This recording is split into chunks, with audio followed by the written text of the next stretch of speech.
嘛，这个中秋这4天的连假，有真侪人烘肉拢食过头济咯。急诊的医师讲，连假最后一天，这个急诊室的病人大爆炸，甚至有病人是食迄种土沙卵，唔拿来落下过来发烧，互伊是大开眼界。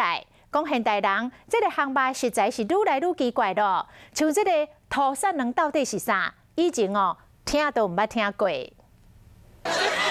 大家拢伫烘肉，中秋烘肉会使联络感情，是讲这款的食材，你敢捌看过？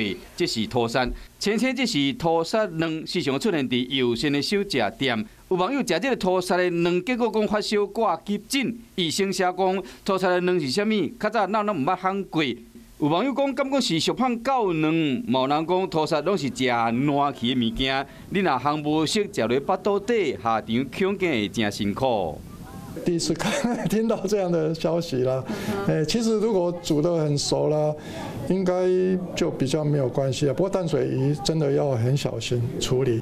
中秋节的过，都袂少人去找胃肠科医生报道。10个病患内面有3个是腹肚痛、发烧，有可能是诺罗病毒。另外，痛风患者食烘肉嘛要特别小心。高血压的患者或者是心衰竭的患者，如果吃太多、摄取过多、太多的钠或者太多的血脂的话，的确会对心脏产生的影响，甚至会造成所谓的一些心衰竭发作。那长期这些慢性病的患者容易产生所谓的性功能障碍。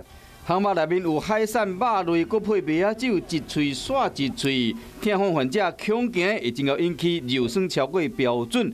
高尿酸血症除了讲会造成关节痛以外，搁会引起高血压、甲心脏病等等问题。所以讲烘肉时爱小准则一个，千万唔通食伤济，以免去伤到健康。